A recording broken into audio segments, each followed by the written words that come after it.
She was 7 minutes into labor when the world decided she didn't exist.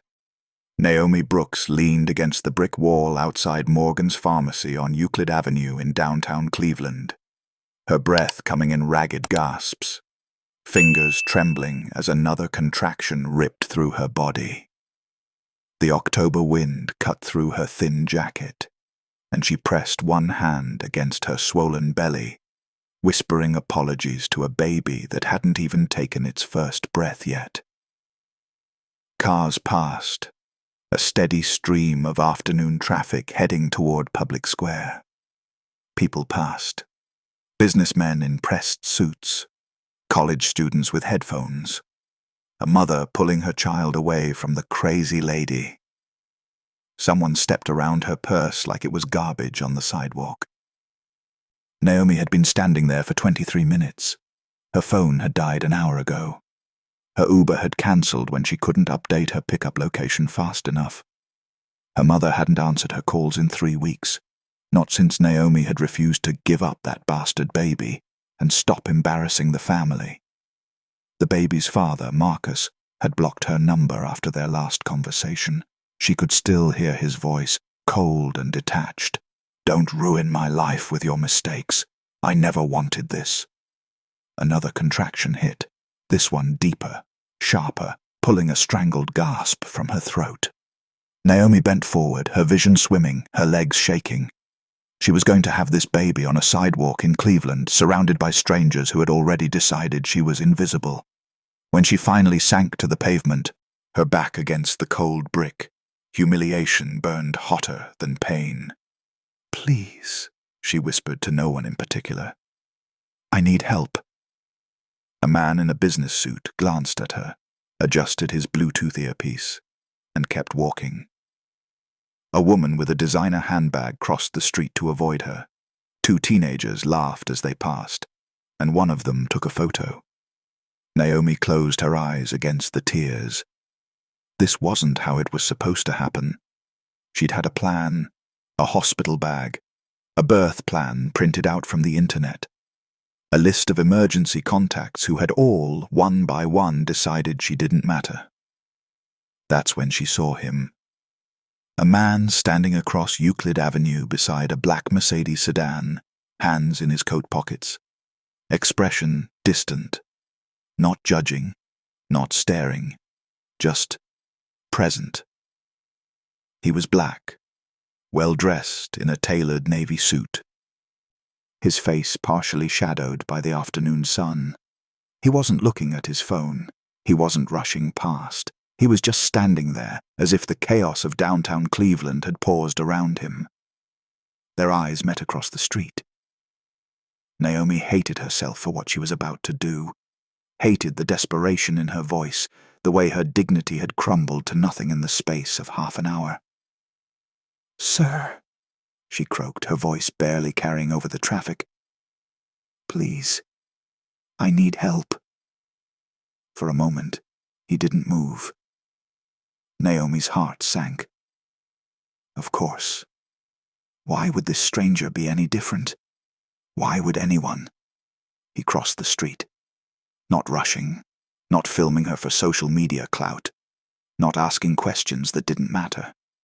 He just crossed Euclid Avenue with calm, deliberate steps and knelt beside her on the sidewalk. "Can you walk?" he asked. His voice was steady, quiet, devoid of pity. Naomi nodded, though it was a lie. She wasn't sure she could even stand.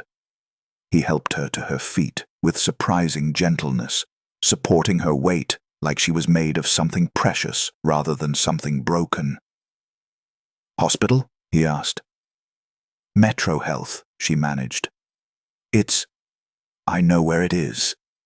He guided her to the black Mercedes, opening the passenger door and helping her inside with the kind of care usually reserved for family. The interior smelled like leather and something expensive she couldn't name. Classical music played softly from the speakers, Beethoven maybe. Something tragic and beautiful. As he circled to the driver's side, Naomi pressed her forehead against the cool window and let herself cry. She didn't know his name. She didn't know he was supposed to be in New York right now, negotiating a corporate merger that would save or destroy his company.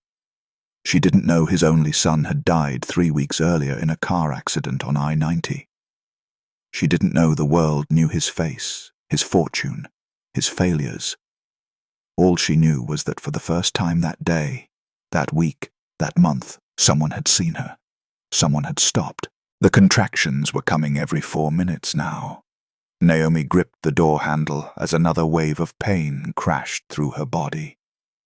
The stranger, she still didn't know his name, drove with focused precision through Cleveland's downtown traffic, one hand on the wheel, the other reaching for his phone.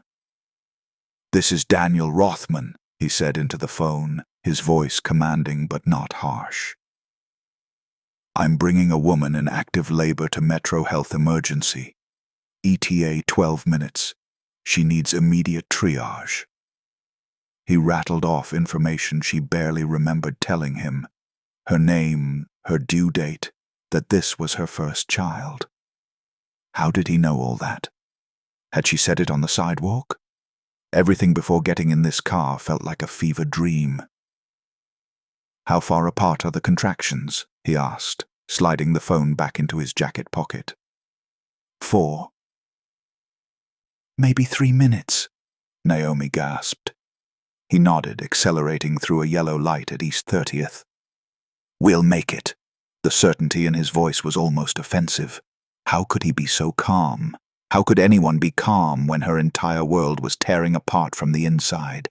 "I don't have insurance," she blurted out. "I mean, I have Medicaid, but the paperwork, I don't have my card. I left it at home and my phone is—" "Don't worry about that right now. I can't pay for the ride. I don't even know how I'm getting home from the hospital.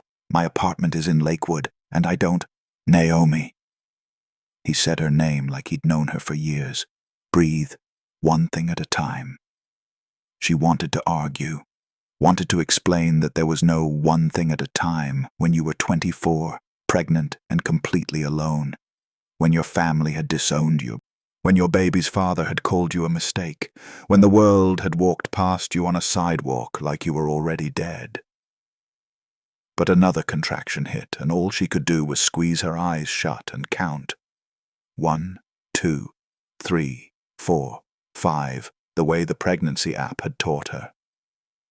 When it passed, she opened her eyes to find they were pulling into the Metro Health emergency bay. Hospital staff were already waiting outside, a wheelchair at the ready. The man, Daniel, he'd said his name was Daniel, got out and opened her door before she could reach for the handle.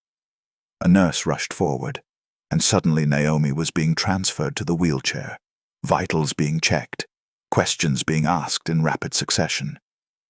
"Do you have someone to call? Family? A partner?" "No," Naomi whispered. "Any medical conditions we should know about?" "No." "Allergies?" "No." The nurse glanced at Daniel, who was standing a few feet back, hands in his pockets again. "Are you the father?" "No," he said quietly. "Just someone who was nearby." The nurse nodded, scribbling notes, and they rushed Naomi through the automatic doors. She twisted in the wheelchair to look back, to say thank you, to say something. But Daniel was already walking back to his car. He'd done what needed to be done, and now he was leaving, just like everyone else. Naomi felt the tears come again, hot and humiliating, as they wheeled her into triage.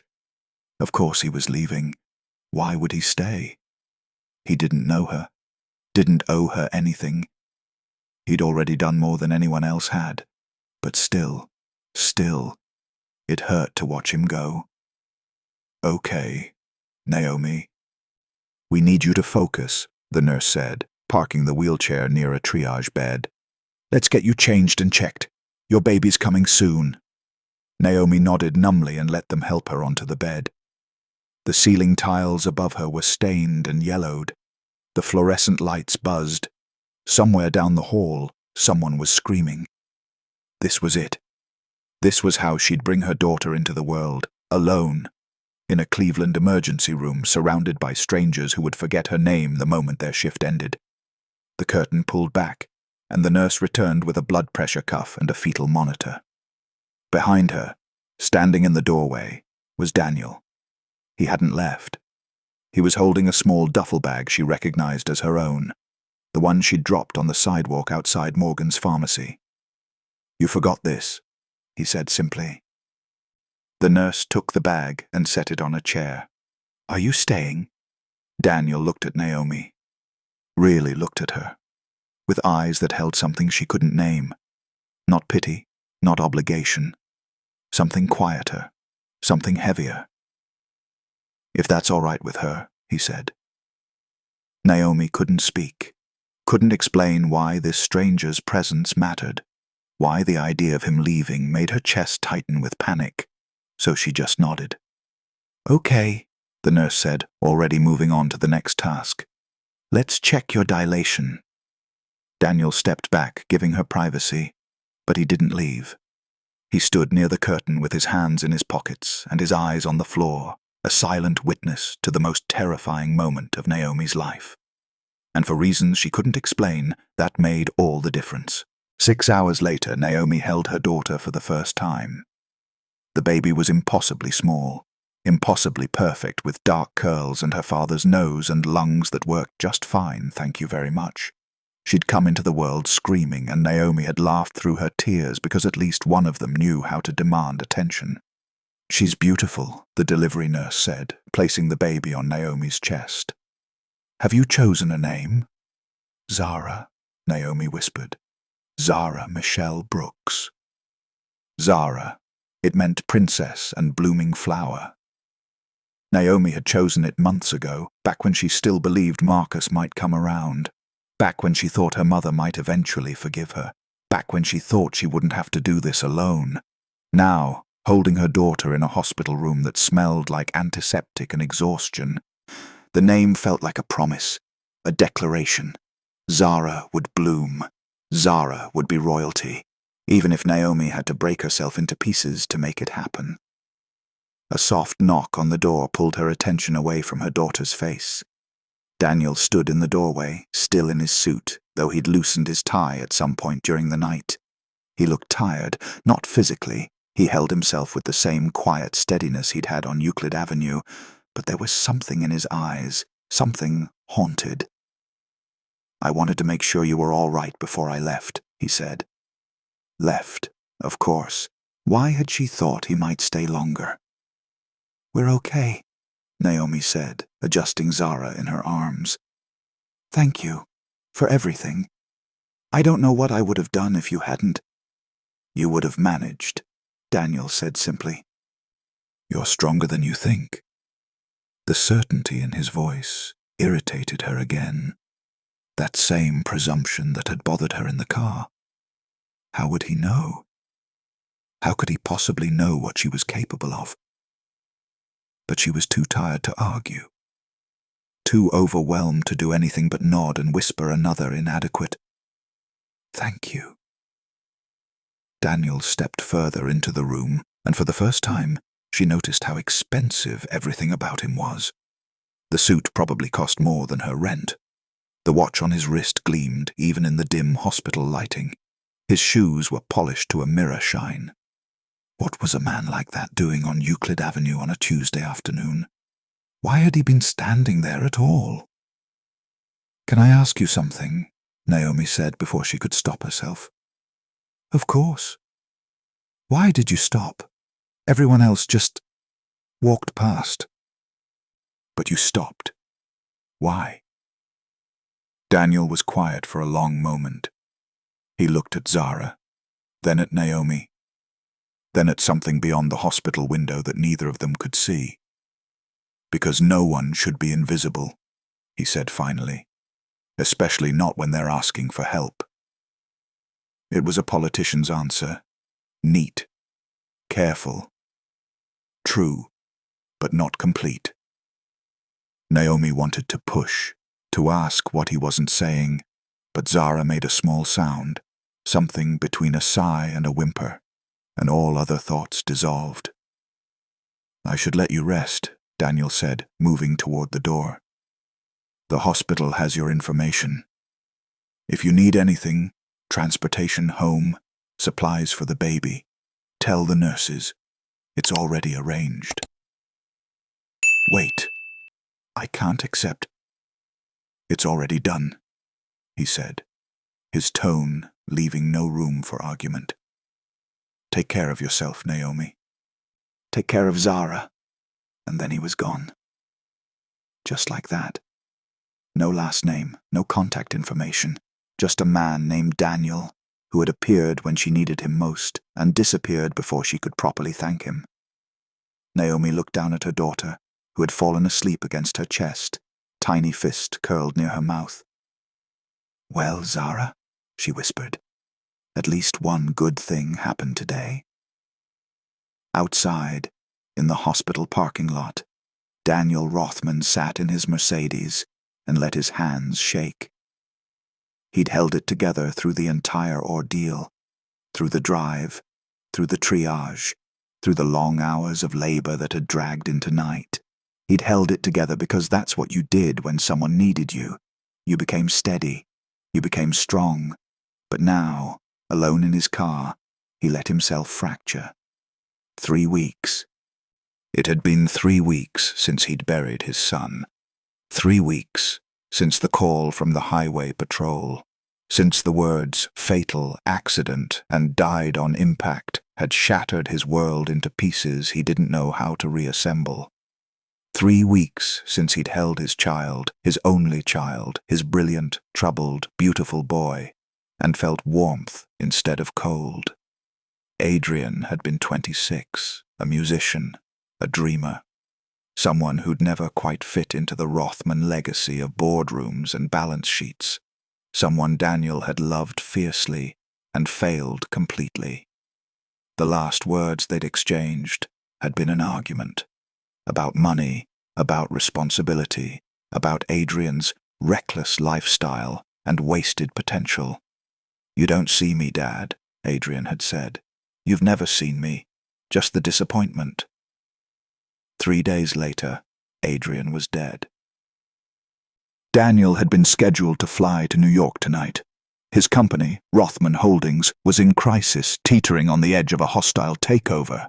His board was fracturing, his investors were panicking. He'd been called in to do what he always did: fix it, control it, save it. But this afternoon he'd been sitting in his hotel room near Public Square staring at a suicide prevention website he'd opened after finding it in Adrian's browser history. He'd been wondering if his son had been reaching out, if there had been signs he'd missed, if he'd been too busy building an empire to notice his own child was drowning. And then he'd looked out the window and seen her. A woman collapsing on a sidewalk, alone, invisible, desperate. And he'd thought, not again, not today, not while I'm watching. So he'd crossed the street. Daniel pressed his forehead against the steering wheel and allowed himself exactly 60 seconds to cry. Then he straightened, started the engine, and drove away from Metro Health Medical Center without looking back.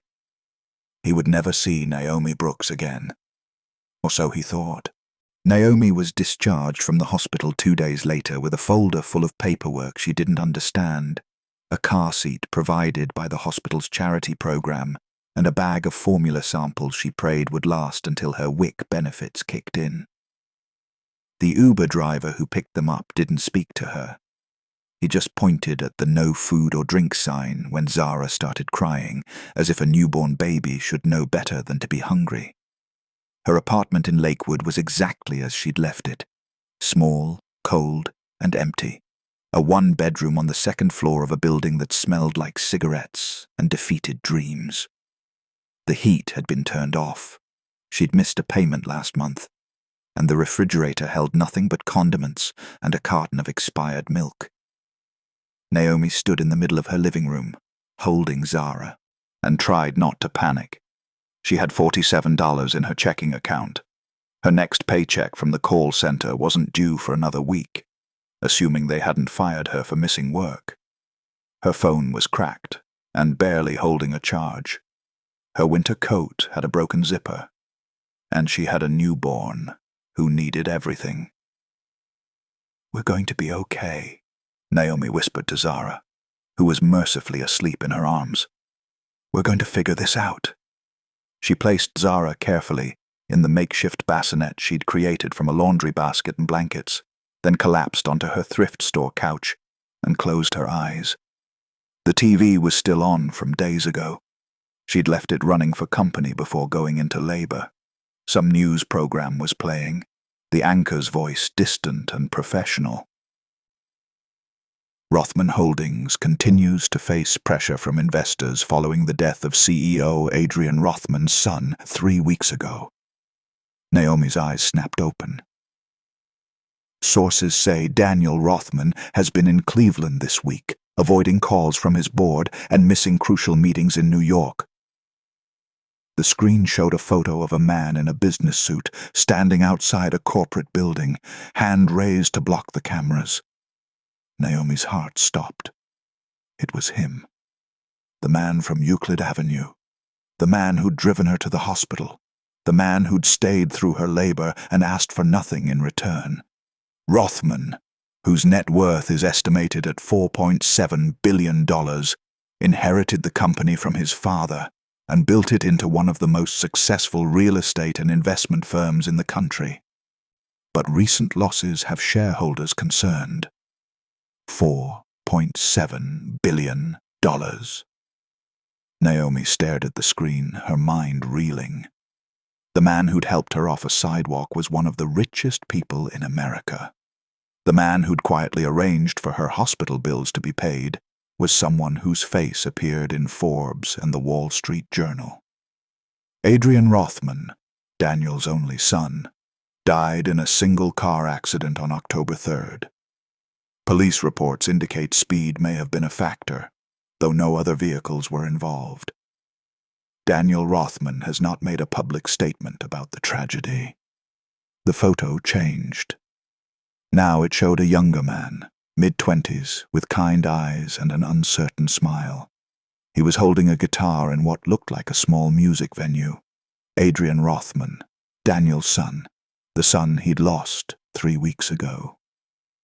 The same week Naomi had been struggling through the worst moments of her pregnancy, Daniel Rothman had been burying his only child, and instead of being in New York, saving his company, he'd been standing on Euclid Avenue, seeing her, helping her. Naomi felt tears sliding down her cheeks.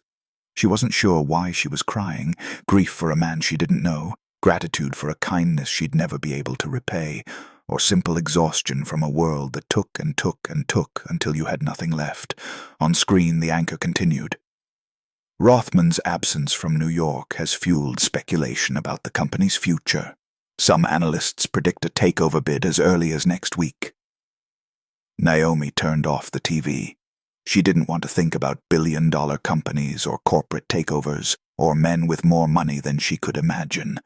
She wanted to think about keeping the heat on and feeding her daughter and surviving one more day. But as she looked at Zara, sleeping peacefully in her laundry basket bassinet, Naomi couldn't stop thinking about the way Daniel had looked at her daughter in the hospital. The way his expression had cracked for just a moment, revealing something raw and broken underneath. He'd lost a child, and 3 weeks later he'd helped bring one into the world. Naomi didn't know if that meant anything. Didn't know if it was fate or coincidence or just the random collision of two broken people on a random Tuesday. But she knew she'd remember him. The billionaire who'd crossed a street. The father who'd stayed. The man who'd seen her when no one else would. Marcus showed up on a Saturday morning, 2 weeks after Zara was born. Naomi heard the knock and froze. Zara half-latched and nursing. She'd been living in survival mode. Feed the baby, change the baby, sleep when the baby slept. Pray the formula lasted. She hadn't answered her door in days. The knock came again, harder. "Naomi, I know you're in there." Marcus. Her blood turned to ice. She carefully detached Zara, who immediately started crying, and wrapped her in a blanket before approaching the door. She didn't open it, just stood there, heart hammering, while her daughter's cries filled the apartment. "What do you want?" she called through the door. "To talk, to see my daughter." Your daughter. As if he'd been there. As if he'd done anything but block her number and tell her not to ruin his life. "You don't have a right to just show up," Naomi said, trying to keep her voice steady. "Actually, I do. I'm her father. I have legal rights." Naomi closed her eyes. He was right. She'd put him on the birth certificate because the social worker had encouraged it, for child support purposes. But now that piece of paper felt like a weapon pointed at her chest. She opened the door, keeping the chain lock engaged. Marcus stood in the hallway, looking exactly as he always had. Handsome, confident, wearing expensive clothes that broadcast success. He worked in pharmaceutical sales, drove a BMW, lived in a luxury apartment in Ohio City. He was everything Naomi wasn't. "Let me in," he said. Not a request. Naomi hesitated, then slid the chain free. What choice did she have? Marcus entered, his gaze sweeping the apartment with barely concealed disgust. The broken heater meant she'd been keeping Zara warm with layers of blankets. Dishes were piled in the sink. Laundry overflowed from a basket. The place smelled like sour milk and desperation. "Jesus, Naomi, you're raising my daughter in this?" My daughter. Not our daughter. Not the baby. My daughter, like Naomi, was just the incubator. "I'm doing the best I can," Naomi said, adjusting Zara in her arms. Her daughter had quieted, but her eyes were wide, alert, as if she sensed the tension. "Your best isn't good enough." Marcus pulled an envelope from his jacket pocket. "I've been doing some thinking about my responsibilities, about what's best for the baby." He set the envelope on the coffee table. "What is that?" $2,000. First month's payment. Naomi stared at the envelope. $2,000 would change everything. Heat, groceries, diapers, the car seat she needed for when the loaned one had to be returned. But something about the way Marcus was looking at her, calculating, cold, made her stomach turn. Payment for what? Child support. What I owe. What I should be contributing. It sounded reasonable. It sounded generous. But Naomi knew Marcus, and nothing he did was simple. "What's the catch?" Marcus smiled, and it didn't reach his eyes. "No catch, just some conditions. Rules, really, for Zara's benefit." "What kind of rules?" "Nothing extreme. I just want to make sure my daughter is being raised properly. That means I get regular updates, photos, videos. I want to know where she is, who she's with, if you're making good decisions. I'm her mother." "I'm making the best." "Are you?" Marcus cut in, his voice sharp. "Because from where I'm standing, you're barely keeping it together. Living in a freezing apartment, no stable income, no family support. I could make an argument that this isn't a safe environment." The threat hung in the air like smoke. "You can't take her from me," Naomi whispered. "I'm not trying to. I'm trying to help. But I need to know you're capable. That means following my rules, check-ins, accountability. And if I see anything that concerns me, drug use, neglect, unstable boyfriends, I'll have to take action, for Zara's sake." Naomi felt tears burning her eyes, but she refused to let them fall. She wouldn't give him the satisfaction. "I don't do drugs. I'm not neglecting her. I'm trying to survive." "Then take the money," Marcus said, pushing the envelope closer. "Let me help. All I'm asking for is transparency. Is that really so terrible?" It was terrible. It was control wrapped in concern. It was Marcus inserting himself into her life, not because he wanted to be a father, but because he wanted power. But Naomi looked at Zara, at her tiny face and perfect fingers, and thought about the empty refrigerator and the disconnected heat and the crushing weight of doing this alone. She took the envelope. "Good," Marcus said, satisfied. "I'll be checking in. Make sure you answer when I call." He leaned down, kissed Zara's forehead, a performative gesture that made Naomi's skin crawl, and left without another word. When the door clicked shut, Naomi sank to the floor. Zara clutched to her chest, and finally let herself cry. The money sat on the coffee table, $2,000 that felt like 30 pieces of silver. She knew what she'd just done. She'd let Marcus back in, let him establish control, let him become the generous father while she remained the struggling mother, dependent and grateful. But what else could she have done? How else could she survive? Naomi kissed the top of Zara's head and whispered promises she wasn't sure she could keep. Promises about protection and safety and a future where men like Marcus didn't hold all the power. But right now, in this moment, Marcus did hold the power, and they both knew it. The video went live on a Tuesday morning in early November. Naomi was heating formula in a coffee mug. She didn't own a bottle warmer when her phone started exploding with notifications. Text messages from numbers she didn't recognize, Facebook messages from people she hadn't spoken to in years, emails with subject lines like, "Is this you?" and "Wow, just wow." Her hands shook as she opened Instagram. The top post on her feed was from her cousin Shanice, the same cousin who'd stopped returning her calls 6 months ago when Naomi's pregnancy started showing. The post had 47,000 views and climbing. The caption read, "So my cousin Naomi is out here trapping rich men now. #gold digger, #exposed thread." The video started playing automatically. It was her, on Euclid Avenue, sitting on the sidewalk, visibly pregnant, looking desperate. And then Daniel appeared, walking toward her, helping her up, guiding her to his car.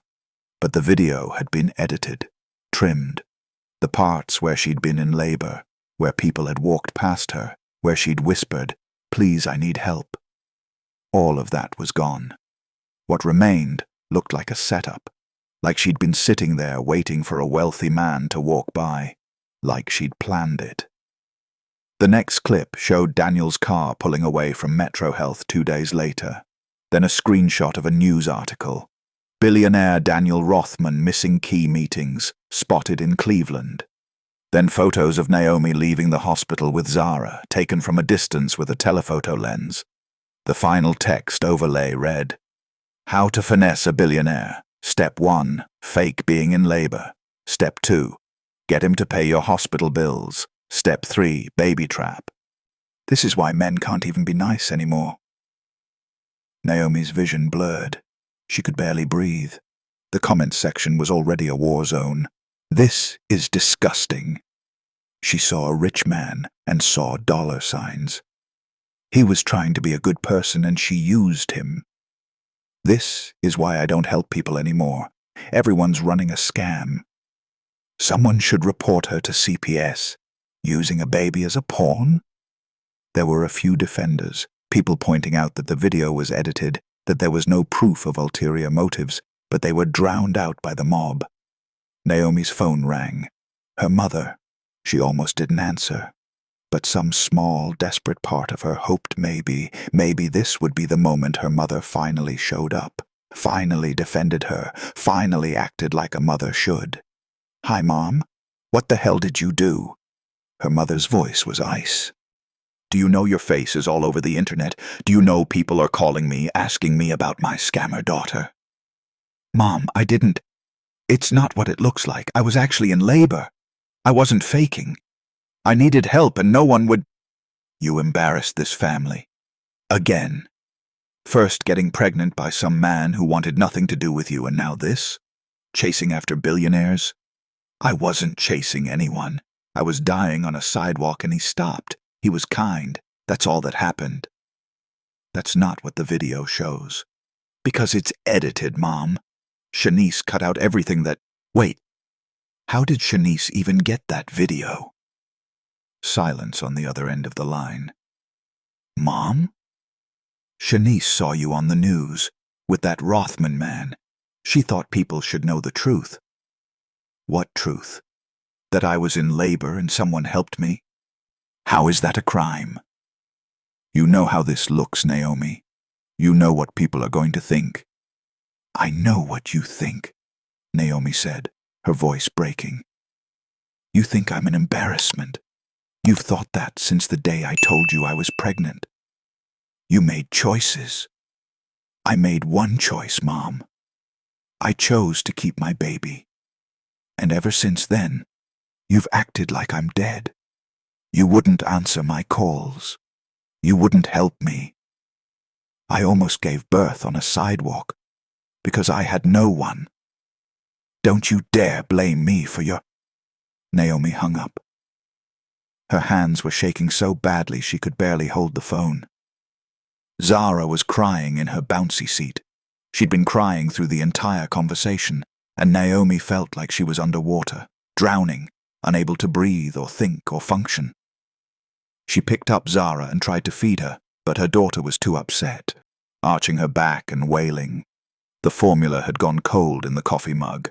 Another notification, this one from Marcus. We need to talk. This video changes things. Call me. Naomi stared at the message, dread pooling in her stomach. The video had 2 million views by evening, 5 million by midnight. By the next morning, it was on Twitter, TikTok, Reddit, and 3 different gossip blogs. Gold-digging mom fakes labor to trap billionaire, read one headline. Social media sleuths expose elaborate baby scam, read another. The world had decided who Naomi was, and nothing she said would change their minds. On the 4th day, 2 women in county-issued badges knocked on her door. Naomi Brooks, I'm Sarah Mitchell from Child Protective Services. We need to talk about your daughter. They took Zara on a Thursday afternoon while snow fell outside the apartment windows. The CPS workers had come with questions first, questions about the apartment temperature. Why is it so cold in here? And the dishes in the sink and the fact that Zara had a slight diaper rash. Questions about the video, questions about Daniel Rothman, questions about whether Naomi had engaged in transactional behavior or exploitative conduct. I was in labor, Naomi kept repeating, her voice raw. I was in labor and nobody would help me and he stopped. That's all that happened. He paid for nothing. He didn't give me money. He just drove me to a hospital. But you did interact with a wealthy individual while pregnant, correct? I interacted with a human being while I was dying, yes. And you didn't think to disclose this encounter to anyone? Your family? Your baby's father? Why would I? It was a stranger helping me in an emergency. Would you report every act of kindness to the government? The lead caseworker, Sarah Mitchell, had eyes like stones. Mrs. Brooks, Ms. We have reports that your living conditions are unstable. No heat. Insufficient food. The viral video has raised concerns about your judgment and potential exploitation of your child for financial gain. I didn't post that video. My cousin edited it and posted it without my permission. And I have food. I have formula. I have everything Zara needs. Do you have heat? Naomi's silence was answer enough. We're also concerned about the presence of Marcus Williams in your life. We understand he's the biological father. Yes, but he's not. He doesn't live here. He just visits sometimes. Does he provide financial support? Naomi thought of the $2,000. The envelope still sitting in her nightstand drawer because she'd been too afraid to spend it. Too afraid of what strings were attached. He's helping. Yes. And yet you can't afford heat. The logic was airtight. Damning. If Marcus was helping, and she still couldn't keep the apartment warm, then clearly she was incapable, neglectful, dangerous. Sarah Mitchell closed her folder. Miss Brooks, we're going to place Zara in temporary emergency protective custody while we complete our investigation. The world stopped. No. Naomi's voice was barely a whisper. No, please. She's only 3 weeks old. She needs me. She needs to nurse. Please don't. The placement is temporary. If you cooperate with our investigation, maintain stable housing, and demonstrate appropriate judgment, we can revisit custody. You can't do this. She's my daughter. I'm her mother. And we're acting in her best interest. The second caseworker, a younger woman who'd been silent until now, moved toward Zara's bassinet. Naomi stepped in front of her, arms spread, a feral sound building in her throat. Don't touch her. Ms. Brooks, please don't make this harder than it needs to be. She's mine. She's my baby. You can't just... But they could. That was the horrible truth. They had the law. They had the paperwork. They had the power. Sarah Mitchell made a call. Within 15 minutes, 2 police officers arrived. They were gentle, kinder than they needed to be, but firm. Ma'am, please step aside. She needs me, Naomi sobbed. She only knows my smell, my voice. She won't understand. Please, please don't do this. One officer held her arms carefully while the caseworker lifted Zara from the bassinet. Her daughter, her tiny, perfect daughter, woke and immediately started crying, that newborn wail that pierced straight through Naomi's chest. No, no, no, baby girl, Mommy's here. But Mommy wasn't there. Mommy was being held back by police while strangers took her child. They let Naomi hold Zara one last time. Let her whisper promises about coming back, about this being temporary, about love being stronger than any system. Zara's tiny fist curled around Naomi's finger, and the pain of letting go was worse than childbirth, worse than anything Naomi had ever experienced. I love you, Naomi whispered. Mommy loves you so much. I'm going to fix this. I promise. I'll fix this. And then Zara was gone. The caseworker carried her out of the apartment, down the stairs, into a county vehicle with tinted windows. Naomi collapsed in the doorway, screaming until her voice gave out, until the officers gently guided her back inside and closed the door. The apartment was silent. Zara's bouncy seat sat empty. Her bassinet was unmade. A half-empty bottle of formula sat on the counter. Naomi crawled to the bassinet and pulled out the blanket, the one that smelled like Zara, like milk and baby soap and everything Naomi had been living for. She held it against her face and screamed into the fabric until her throat was raw, and her eyes had no more tears. They'd taken her baby. The world had decided she wasn't fit, and there was nothing, absolutely nothing, she could do about it. The next morning, Marcus called. I heard what happened, he said, his voice oozing false sympathy. This is terrible, Naomi, but maybe it's for the best, just temporarily, until you get back on your feet. Did you call them? Naomi's voice was hollow. What? Did you call CPS? Tell them I was unfit? Why would I? Because you wanted control. You wanted to show me that you hold all the power, that I'm nothing without you. You're being paranoid. I would never... Get away from me. Stay away from my daughter. If I find out you had anything to do with this, you'll what? You're not exactly in a position to make threats, Naomi. She hung up and threw her phone across the room. It shattered against the wall, screen splintering into a spiderweb of cracks, just like everything else in her life. Daniel Rothman was in a boardroom in Manhattan when he saw the video. He'd finally returned to New York after 3 weeks of avoidance, 3 weeks of sitting in a Cleveland hotel room, staring at his son's text messages, trying to find something in the mundane conversations that explained why Adrian had been driving 90 miles per hour on a clear October morning. The board meeting was brutal. His absence had created a power vacuum, and his vice president, Richard Caldwell, had used it to consolidate support for a merger that would effectively strip Daniel of control. "With all due respect, Daniel, you're not stable right now," Richard said, his voice smooth as glass. "You've missed 6 critical meetings. You've ignored investor calls. You disappeared for 3 weeks while the company burned. We need leadership. Consistent leadership." "I buried my son," Daniel said quietly, "and we're deeply sorry for your loss.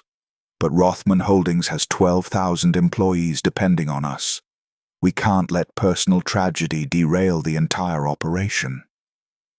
Daniel wanted to argue, wanted to fight, but the truth was, Richard was right. He hadn't been present, hadn't been functional. Since Adrian's death, Daniel had been operating on autopilot, going through motions, pretending to be alive while feeling fundamentally dead inside. During a break, he checked his phone and saw the notifications. His assistant had sent several texts. "You're trending on Twitter," and "Call me ASAP," and "Do not engage with social media." Daniel opened Twitter. The video was everywhere. #Billionaire scam, #gold digger exposed, #fake labor. He watched it once, his stomach turning, and immediately recognized what had been done. The video had been edited to remove context, to make Naomi look calculating and predatory, to make him look like a fool. But what made his blood run cold were the comments about Naomi's daughter. "CPS took the baby today. Good. She doesn't deserve that child. Using a newborn for a scam? Jail." Daniel stood abruptly, nearly knocking over his chair. "I need a minute," he muttered, leaving the conference room before anyone could respond. In the hallway, he called his head of security. "Find out everything about a woman named Naomi Brooks, Cleveland, Ohio. She gave birth at Metro Health Medical Center in mid-October. I need her contact information, her current situation, and verification on whether her child was actually removed by CPS." "Sir, are you sure you want to?" "Now." Daniel ended the call and leaned against the wall, his heart hammering. He'd thought helping Naomi had been simple, anonymous, a good deed in a world full of indifference. He'd never expected this.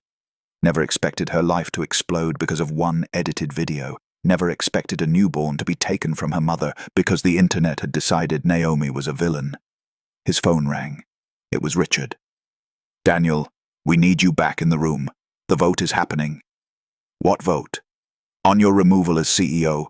We're taking the vote today. You can contest it, but you need to be present." Daniel closed his eyes. This was it. The culmination of years of building, fighting, sacrificing. His father's company, his legacy. Everything he'd worked for since his 20s. If he walked out of this building, he'd lose it all. If he stayed, he'd become CEO of a company he no longer believed in, leading people who turned on him the moment he showed weakness. And somewhere in Cleveland, a woman he'd helped was suffering because of him. Because he'd been foolish enough to be kind where cameras could see. "Tell the board I resign," Daniel said. "What?" "You heard me. I'm done. They want the company. They can have it." "Daniel, think about what you're saying. I've thought about nothing else for 3 weeks. My son died because I was too busy building empires to notice he was falling apart. I'm not making that mistake twice. This isn't about your son. Everything is about my son." Daniel's voice cracked. "Every decision I've made for 26 years was about legacy, about building something to pass on to him. And now he's gone.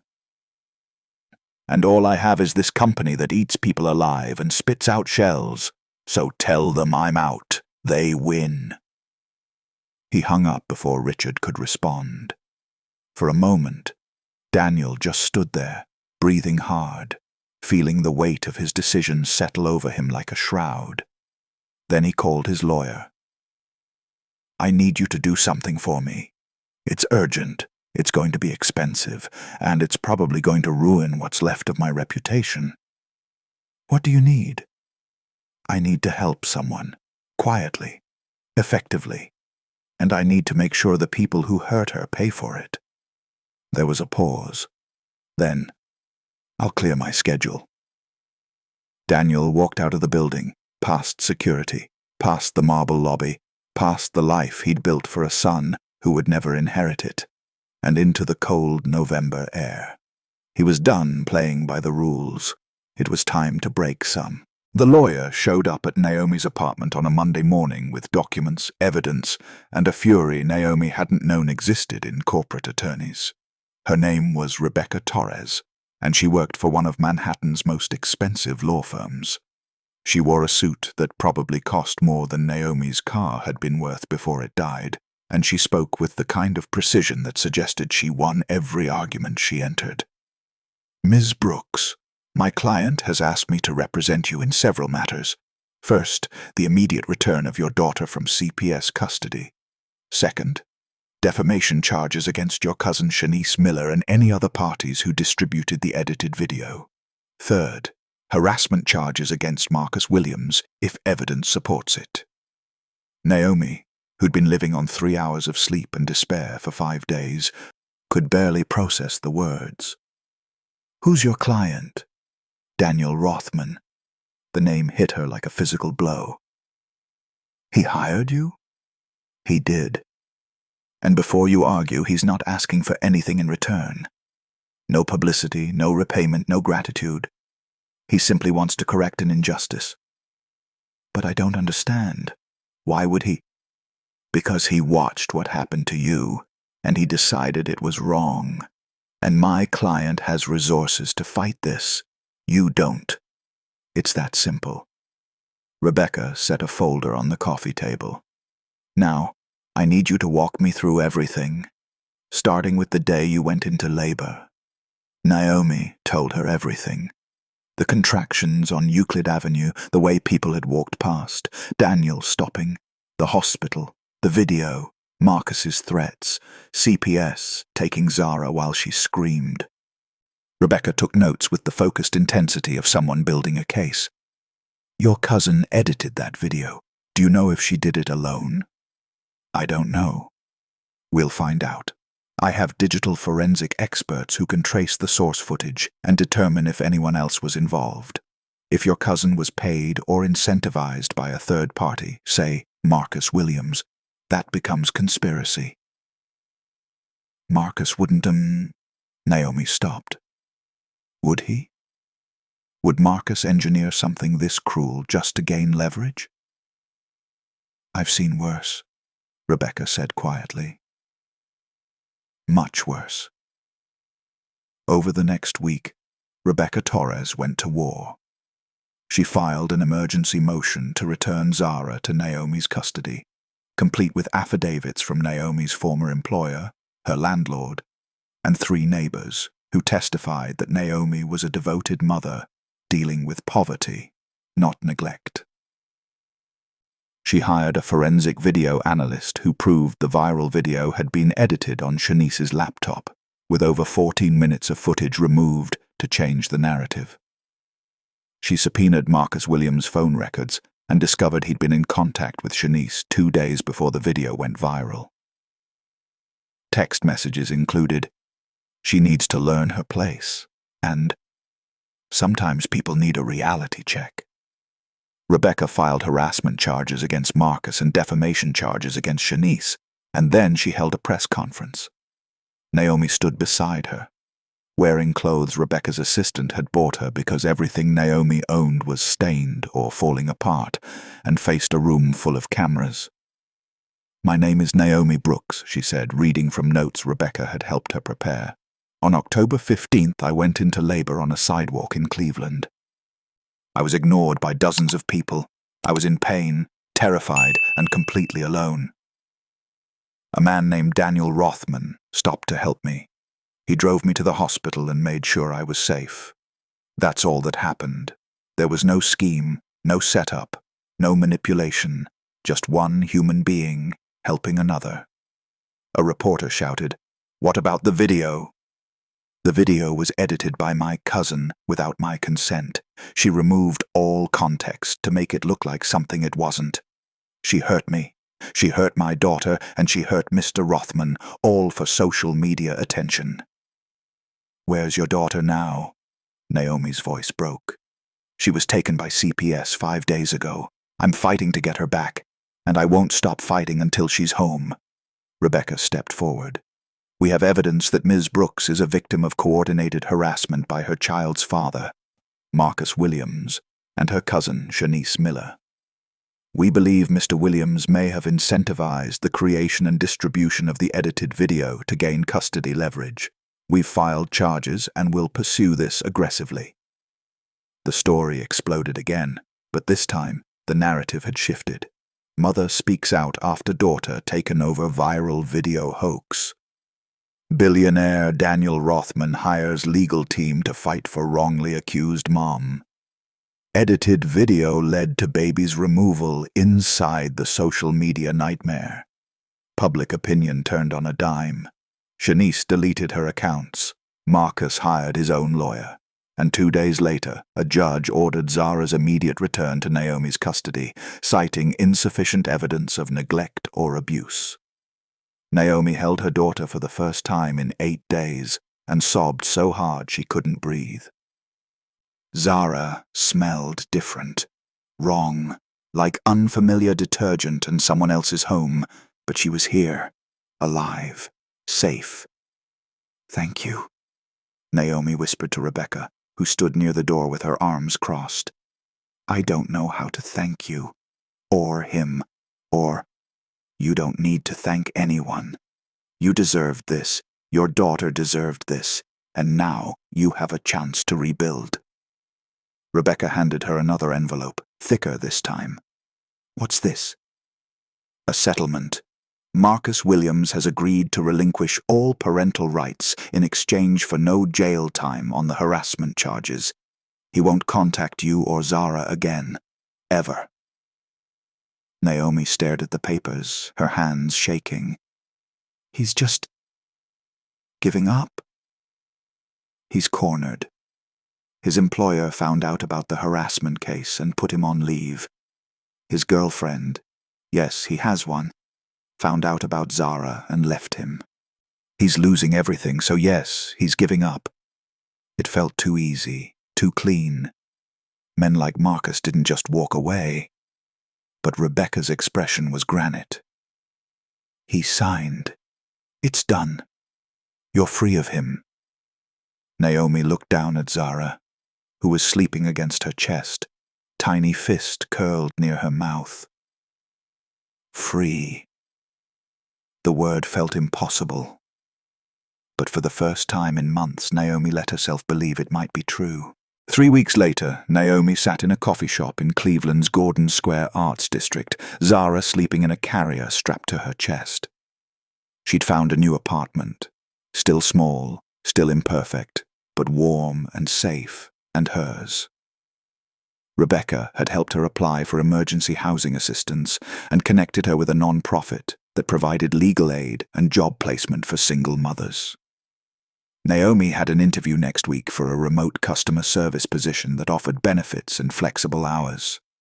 She'd enrolled in community college classes starting in January. She'd even joined a support group for young mothers. Her life wasn't fixed, but it was hers. The coffee shop door opened, and Daniel Rothman walked in. He looked different than he had on Euclid Avenue, older maybe, or just more human. He wore jeans and a simple jacket, no suit, no armor of wealth. Their eyes met across the room. Naomi had asked him to meet her here, had spent 3 days drafting and deleting texts before finally sending one that just said, Coffee? I'd like to say thank you properly. He'd responded within an hour. You don't owe me anything, but yes. Now he sat across from her, his hands wrapped around a cup of black coffee, and Naomi didn't know where to start. Your lawyer is terrifying, she finally said.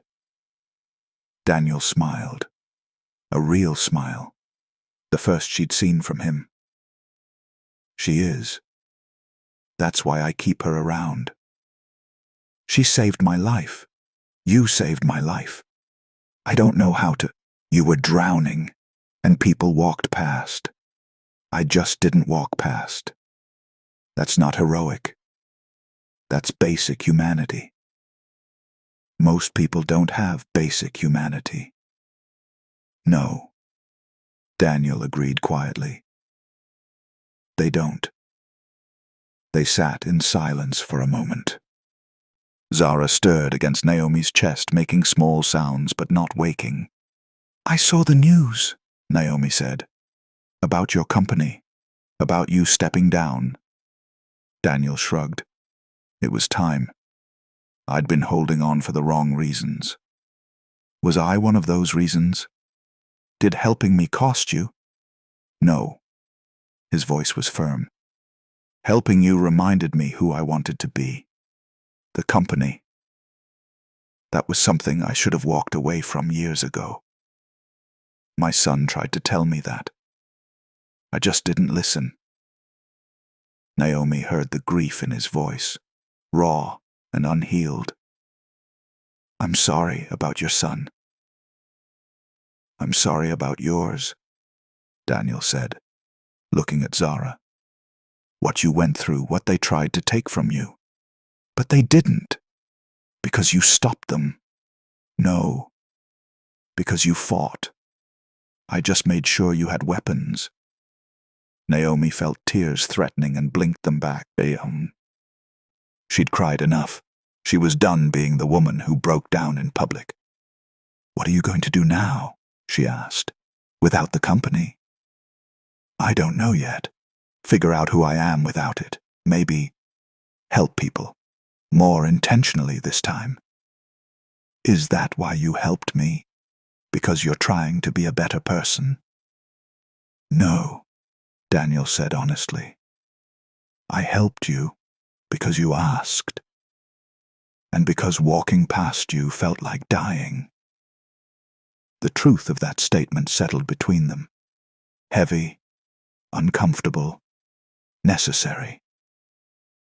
Can I ask you something? Naomi said. Anything. That day on Euclid Avenue. Why were you even there? Why weren't you in New York? Daniel looked out the window, at the gray Cleveland sky. I was trying to figure out if I wanted to keep living. And then I saw you. And I thought maybe I could do one good thing before I decided. Naomi's breath caught. Daniel. I'm okay now, he said quickly. Or I'm getting there. Therapy. Medication. All the things I should have done years ago. But that day, you saved me as much as I saved you. I don't think I saved anyone. You reminded me that people matter, that kindness isn't transactional, that sometimes the most important thing you can do is just stop. Naomi looked at him, this billionaire who'd lost everything and found something more valuable in the rubble, and felt something shift in her chest. Not romantic, not dependent, just recognition. Two people who'd been drowning and somehow found shore. What happens now? She asked. Do we stay in touch? Do you disappear? Do I send you updates on Zara like some weird obligation? Daniel smiled. How about we just be friends, real friends, the kind who check in because they want to, not because they owe each other.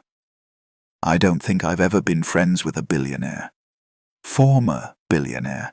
And I don't think I've ever been friends with someone I met on a sidewalk. So we're both learning. Naomi laughed, a real laugh, the first in weeks. Zara woke up at the sound, blinking her dark eyes open, and Daniel leaned forward slightly, his expression soft. "She's beautiful," he said. "She is," Naomi agreed. "And she's mine, really mine. No one can take her away now." "No," Daniel said.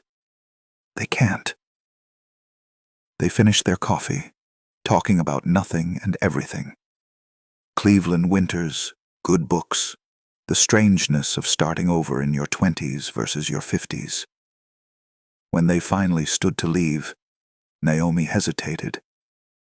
"Thank you," she said, "for stopping, for seeing me, for not walking past." "Thank you," Daniel said, "for asking for help, for letting me be human when I'd forgotten how." They left the coffee shop together, stepping out into the cold Cleveland afternoon. Naomi adjusted Zara's carrier, and Daniel pulled his coat tighter against the wind. They walked in different directions, Naomi toward the bus stop, Daniel toward his car, but both of them carried something new.